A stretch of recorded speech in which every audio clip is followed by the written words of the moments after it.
तो चलिए बात करते हैं हम ट्रांजिस्टर की। देखो ट्रांजिस्टर को बहुत इजी सब्जेक्ट है। हम इसको बहुत सरल तरीके से समझेंगे। अगर हम यहाँ पर ट्रांजिस्टर की बात करें तो ट्रांजिस्टर क्या है। तो देखो ट्रांजिस्टर एक, देखा जाए तो पूरी परिभाषा, जैसे कि मैं हमेशा बोलता हूँ कि पूरी परिभाषा याद करने की जरूरत नहीं है। ट्रांजिस्टर क्या है, तो सबसे पहले ना देखो, आपने देखो तो मैंने पॉइंट बना के रखे हैं, तो अगर आप सिर्फ पॉइंट पॉइंट को समझोगे तो आपको ट्रांजिस्टर पता चल जाएगा। ट्रांजिस्टर पहली बात तो एक सेमी कंडक्टर। हाँ, ये एक सेमी कंडक्टर डिवाइस है। सेमी कंडक्टर में क्या होता है, अर्धचालक। मतलब जो कि ना कि पूरी तरह सुचालक, ना कि पूरी तरह कुचालक। मतलब जो पूरी तरह कंडक्टिव भी नहीं होता और इंसुलेटिव भी नहीं होता, थोड़ा बहुत रेजिस्टेंस रहता है और थोड़ा बहुत उसमें स्मॉल मात्रा में करंट प्रभावित होता है, इसलिए इसको स्मॉल स्मॉल हम कह सकते हैं कि करंट, या तो हम बोले ना कि जहां स्मॉल करंट को हम कंट्रोल करना चाहें वहां पे हम ट्रांजिस्टर का यूज करते हैं। तो पहली बात तो ये हो गया, पहला पॉइंट क्या हो गया, कि एक सेमीकंडक्टर। अब दूसरा पॉइंट क्या है, कि जो कि इलेक्ट्रॉनिक सिग्नल होते हैं ना, आपके ऑडियो सिग्नल होते हैं, रेडियो सिग्नल होते हैं, ये सारे इलेक्ट्रॉनिक सिग्नल होते हैं।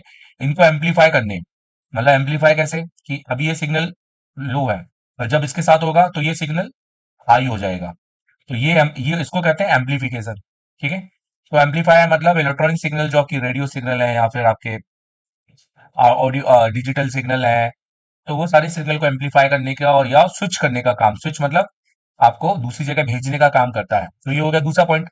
ठीक है। तो पॉइंट टू पॉइंट अगर आप इसको समझेंगे तो आपके लिए काफी आसान होगा।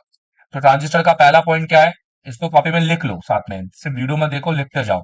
ट्रांजिस्टर एक अर्धचालक डिवाइस है, इलेक्ट्रॉनिक सिग्नल और स्विचिंग करने के काम आता है। और ये और भी इसके काम बताऊंगा। ये सेमीकंडक्टर अर्धचालक पदार्थ जैसे सिलिकॉन और जर्मेनियम, दो पदार्थों का नाम ले तो इससे मिलकर बना होता है।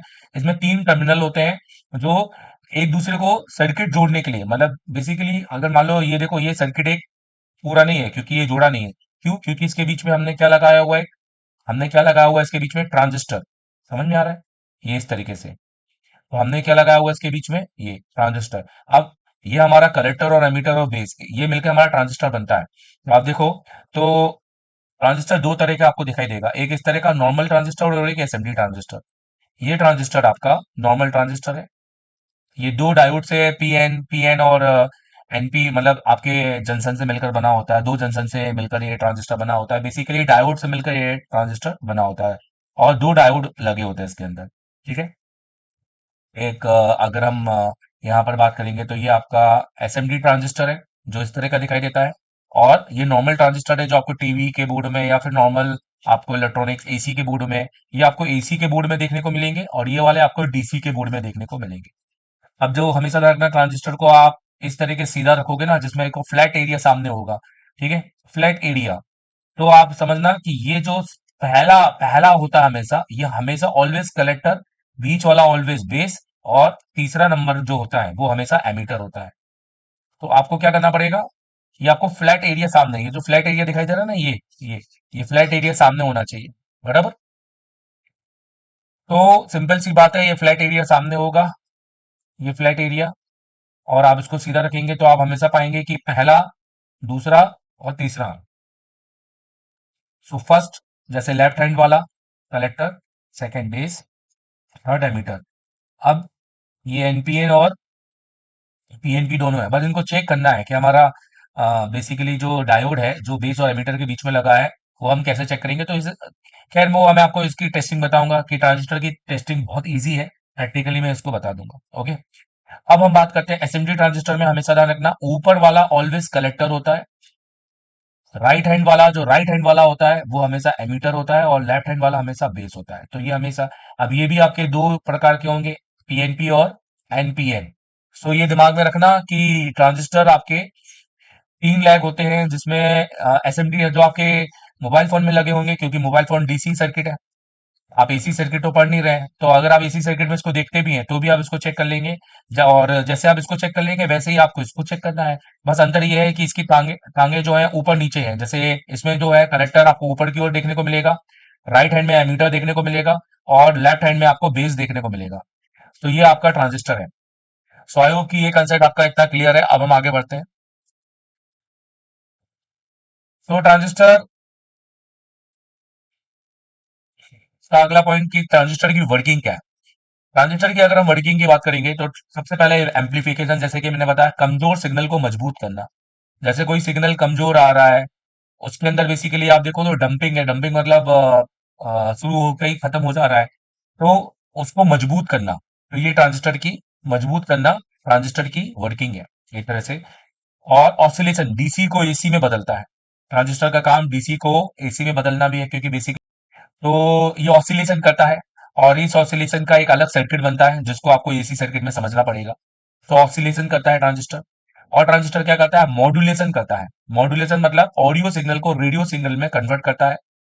ऑडियो सिग्नल को रेडियो सिग्नल में कन्वर्ट करता है। और डीमॉड्यूलेशन का मतलब होता है रेडियो सिग्नल को वापस ऑडियो सिग्नल में कन्वर्ट करता है।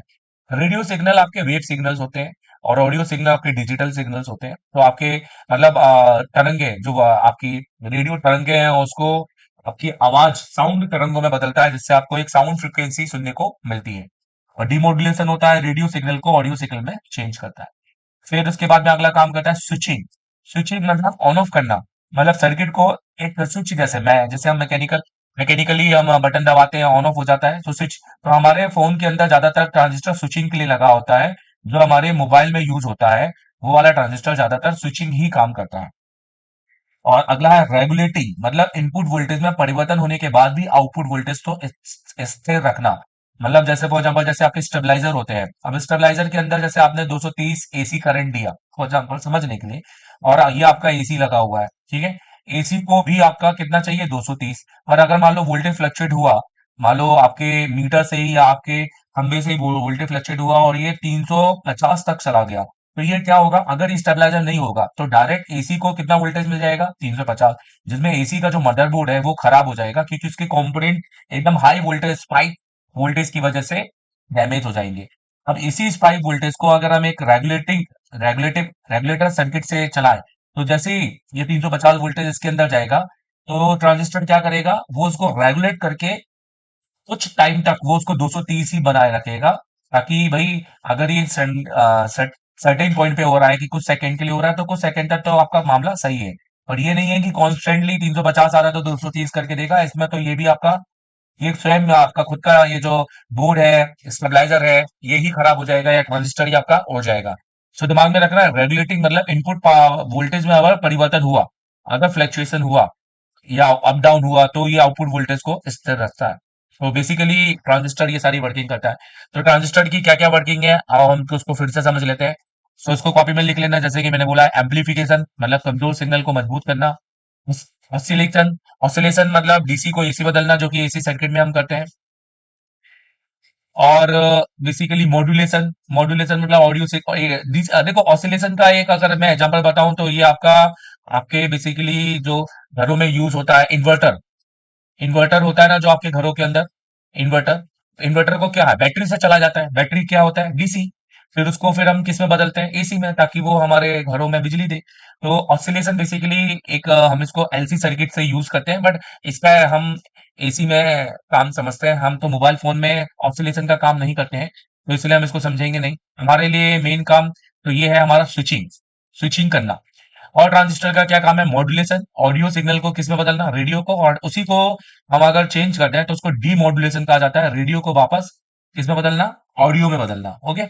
और ट्रांजिस्टर का काम है ऑन ऑफ करना, स्विचिंग करना, बटन जैसे। क्योंकि ट्रांजिस्टर क्या होता है, बेस पर सिग्नल लेता है। अगर जब तक हम बेस पर सिग्नल नहीं देंगे तो वो आपके एमीटर और कलेक्टर की स्विचिंग नहीं करेगा। और रेगुलेटिंग मतलब इनपुट वोल्टेज में कुछ भी अगर आपको वेरिएशन मिलता है, तो वो आउटपुट में आपको उसको स्टेबल बनाए रखता है। क्लियर है ये पॉइंट भी।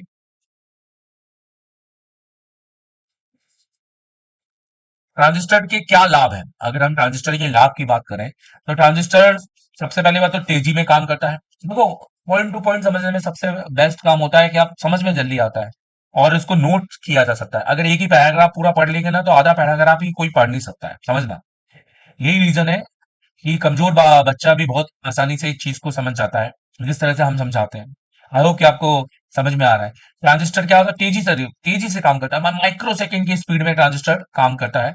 सस्ते होते हैं पहली बात तो, और इनका उपयोग तकनीकी क्षेत्र में ज्यादा किया जाता है। ठीक है, सस्ते होते हैं इसलिए ज्यादातर यूज किए जाते हैं। ट्रांजिस्टर की अवधि लंबी होती है, ज्यादा समय तक टिक जाते हैं, जल्दी खराब नहीं होते। मतलब कई बार क्या होते हैं कि कैपेसिटर्स जैसे कि आप देखो तो ज्यादातर कैपेसिटर शॉर्ट्स होते हैं और वो बेसिकली उनकी प्रॉपर्टी ही है। बट ट्रांजिस्टर बहुत लंबे समय तक चलते हैं और बहुत अनस्टेबल वोल्टेज या अनस्टेबल करंट या लोड देने की वजह से ही ट्रांजिस्टर खराब होते हैं। यहाँ पे वाटर डैमेज तो खराब तो फिर किसी भी वजह से हो सकते हैं। दूसरा, ट्रांजिस्टर एक लो वोल्टेज पे अच्छा कार्य करता है। तो ध्यान रखना, जहां पर भी हम लो वोल्टेज की बात करें वहां हम ट्रांजिस्टर का यूज करते हैं, और जहां हम थोड़ा वोल्टेज हाई रख लें वहां हम मॉसफेट का काम कर लेते हैं। ट्रांजिस्टर का उपयोग हम एक स्विच की तरह कर सकते हैं, जिसकी हम स्विचिंग जैसे कि मैंने बताया ऑन ऑफ करने के लिए। ट्रांजिस्टर का उपयोग एम्पलीफायर के लिए किया जाता है। एम्पलीफायर को मैंने आपको बता दिया, सिग्नल को हाई करने के लिए। और ट्रांजिस्टर का उपयोग ट्रांजिस्टर ज्यादा इलेक्ट्रॉन की हानि मतलब लॉसेस नहीं देता है। क्योंकि क्या होता है ना, इलेक्ट्रॉनिक सर्किट बेसिकली लॉसेस भी पैदा करते हैं। मतलब वो जितना आपको लग रहा है कि कंजप्शन पूरा तरीके से हो रहा है, उतना आउटपुट नहीं मिल रहा है, थोड़ा बहुत लॉसेस भी जाता है, तो ये आप समझ लेना। माइक्रो प्रोसेसर में हर एक चिप ट्रांजिस्टर में मतलब माइक्रो प्रोसेसर में मिलियंस ऑफ ट्रांजिस्टर लगे होते हैं, क्योंकि किसी का काम स्विचिंग करना है, किसी को प्रोग्रामेबल ट्रांजिस्टर बनाया गया अलग अलग है, किसी का काम डाटा भेजना है। तो ट्रांजिस्टर में बहुत हजार प्रकार के रोल निभा रहा है। तो माइक्रो प्रोसेसर में मिलियंस ऑफ ट्रांजिस्टर को यूज किया गया है। ठीक है,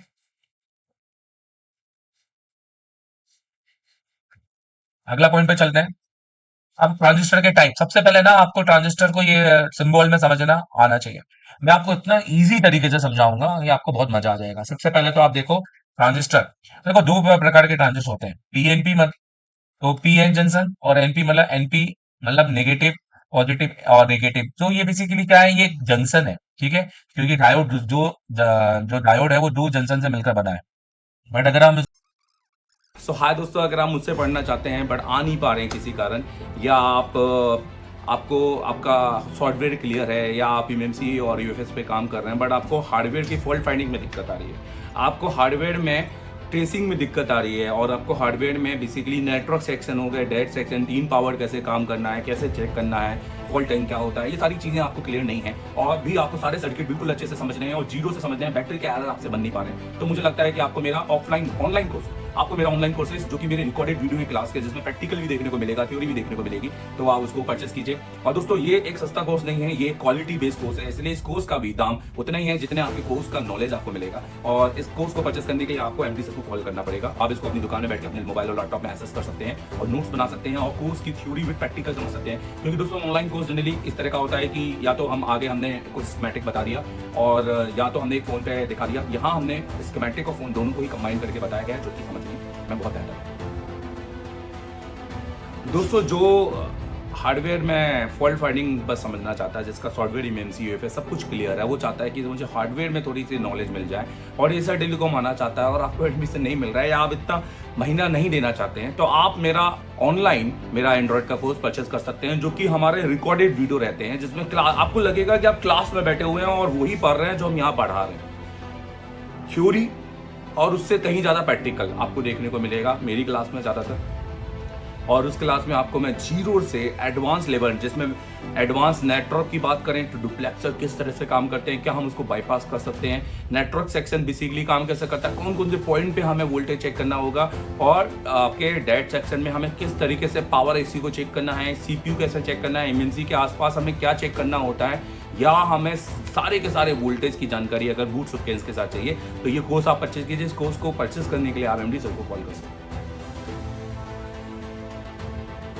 इंडिया के वो सारे टेक्नीशियंस जो सीख रहे हैं, जो दुकानों में बैठे हैं, जो डिस्प्ले का काम कर रहे हैं, जो चार्जिंग जैक बदल रहे हैं, या छोटा मोटा काम कर रहे हैं, या कोई दूसरे इंस्टीट्यूट में पढ़कर आ गया पर काम नहीं कर पा रहे हैं, और ऐसा लग रहा है कि स्कैम भी हो गया है, और ठीक है, तो भाई आप आइए एसर टेलीकॉम, और एसर टेलीकॉम में आप गारंटी दूसरे दिन, पहले दिन क्या करवाएंगे वो तो आप छोड़ दो, दूसरे दिन आप लाइव डुअल डेकर का सीपीयू रिवॉल्व कीजिए, तीसरे दिन में भले ही आपने एसएमडी ना छुई हो, लाइव पावर आईसी लगाइए 2 से 3 बार, वो भी उसके साथ लाइव डाटा सीट बनाइए साथ में, और आईसीयू की काउंटिंग कीजिए, वो भी सीपीयू की, और 14 दिन में लाइव सीपीयू, और उसके बाद क्या ही नहीं आपसे करवाएंगे, यूएफएस तक आपको लेके जाएंगे। ये सिर्फ एसर टेलीकॉम, और इतनी गारंटी ना आपको कोई नहीं देगा, क्योंकि यार एक्सपीरियंस बोलता है।